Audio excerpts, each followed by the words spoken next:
Now, a Nobel Prize winner has been criticised for suggesting women scientists shouldn't work with men. So Tim Hunt said the problem with girls is that you fall in love with them and they cry when you criticise them.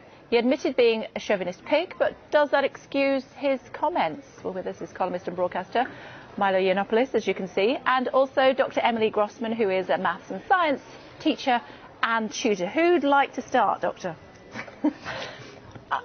I think the issue here is that his comments are irresponsible in an environment where there is such a strong gender imbalance still in the sciences. I work as a teacher and tutor, and I am really passionate about encouraging young women, girls at school to study science, to go into sciences, and there's still an environment where a lot of young girls still feel that science isn't for them. There's a historical reason for that. Back in the Renaissance time, women were told that their brains were too soft to have a powerful skull, that exercising our brains would shrink our ovaries. We're still coming back from that, and we're in an environment where we're desperately trying to dispel these stereotypes, to dispel the image that science and maths is more for boys than it is for girls. And these types of comments, potentially harmless in terms of intent, are actually really reinforcing these stereotypes that we're trying to get away from in terms of encouraging girls to go into science as a career.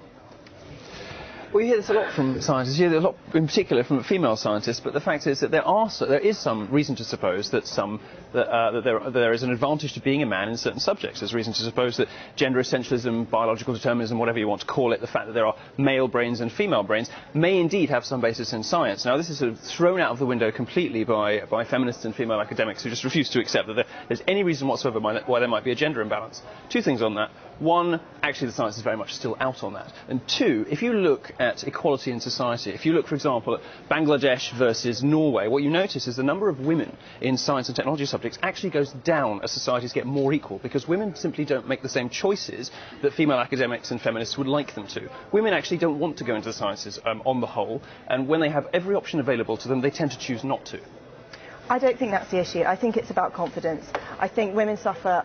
Again, we're not talking about all women, we're talking about some women, we're talking about some men, from lack of confidence and from something called imposter syndrome, where we attribute our successes to external factors and we lack the confidence to actually believe that we are good enough to do it. Sorry to interrupt you, but you know, if you're going to get put off a career in science because of an offhand comment from a Nobel Prize winner, how committed were you really in the first place to being a scientist? I mean, women learn in a very different way. Women learn, again, not all women, but majority of women learn in a way that's supportive, that's nurturing, that's encouraging. I see that in the students that I teach. I see the girls that I teach go into mixed-sex sixth forms and get totally put off because they're in a sink-or-swim environment, they're in a competitive environment, they're too frightened to put up their hands and ask. So we shouldn't have competitiveness in science. Competitiveness in science is bad. We should segregate the sexes, really. That's what you're saying, isn't it? Absolutely not. Much better, in fact, if what Tim Hunt said was exactly true. What you're saying is that gender segregation would be a good thing. You're saying mixed classes, the competitiveness is bad for women. So maybe he's right. Maybe we should separate labs out into female scientists and male scientists. That seems to be what you're saying. It's important for women to be able to compete in a male environment, but it's important to help those women, to support those women in terms of confidence and in terms of self-belief, because women are more naturally self-reflected. Again, not all women, a lot of men are like this too. It's sort of a weird sexist position to take, isn't it? So women can't really take it, so we need to be extra specially careful around them. It's different for gay men and lesbian women? Well, it's brilliant being a gay man because you can get away with murder. You can do anything. I mean, there's the one respect in which identity politics is brilliant. You know, as a gay man or a lesbian, you can basically get away with murder. You can be bitchy, you can be sarcastic, you can be rude and abusive, and you can do whatever the hell you like, and nobody complains. Women, I think, really, you know, until very recently, until possibly the last half decade, it was certainly true that women had all kinds of structural disadvantages in society. That simply isn't true anymore. It's not true, for example, when women go for jobs in science, technology and mathematics. You know, a study came out, I think, 2 or 3 weeks ago in the US saying that women have a 2-to-1 advantage over men with the same qualifications because everyone's so desperate to hire women. The reality that people experience, you know, going for jobs and in the working life is actually that women are sort of structurally advantaged, not disadvantaged. And that's happened very recently. Also to show that out of 65 countries, the UK has the highest discrepancy between confidence amongst boys and girls in terms of how good they feel that they are. Girls are coming out of school and not going into those careers because they feel they're not good enough, they feel they're not welcomed. But women are in the majority at university. Those very skills, those very qualities that, yes, women do cry, some women cry. I have cried when I've felt out of my comfort zone, when I have felt afraid, but actually that didn't make me any less good. I cried when I came out of all my my exams at Cambridge and I did better than the boys. And actually women cry because they're sensitive.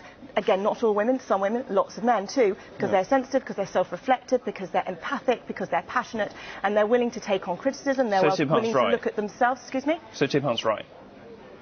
He's right that women cry, but the implication that that makes us at a disadvantage, that puts us in as people who shouldn't be going into... I don't think he made that implication. What he was saying is that he finds... to make that kind of comment in an environment when we're never said that makes women less competent. What he said was he finds it personally a distraction. He said that he finds it a distraction in science. Rather than women. And he's a silly old man who doesn't understand the latest, but he the latest sort of feminist politics on this. What is he? 73 years old? We can't expect him. Septuagenarian. Right. We can't expect him to be up on the, all of that kind of stuff. He's in a position of responsibility. What we're witnessing really is a comment that would be perfectly unobjectionable if it were over the dinner table, or if it was, for example, your own granddad. It wouldn't be unobjectionable if there were young girls present who were studying maths and science at school. And Andrew Short has tweeted to say, is it because he's made these comments because, leaning to your point, because he's a septuagenarian and he's from a bygone era, sexism in the modern world has no place, but he is an old man, and so do we have to forgive him? Of course, I'm not talking about him and his comments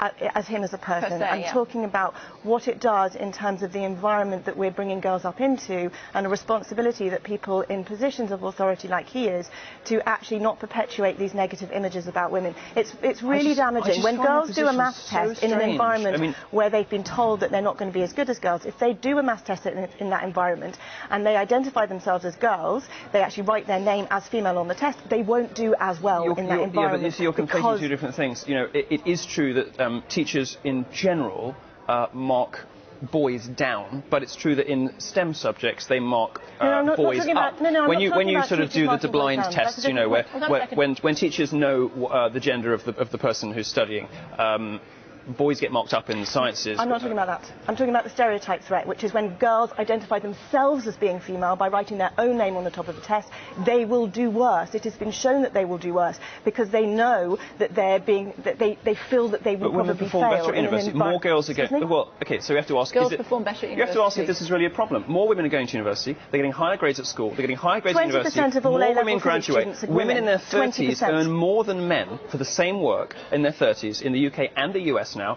They are 2 to 1 more likely to get a job with the same qualifications.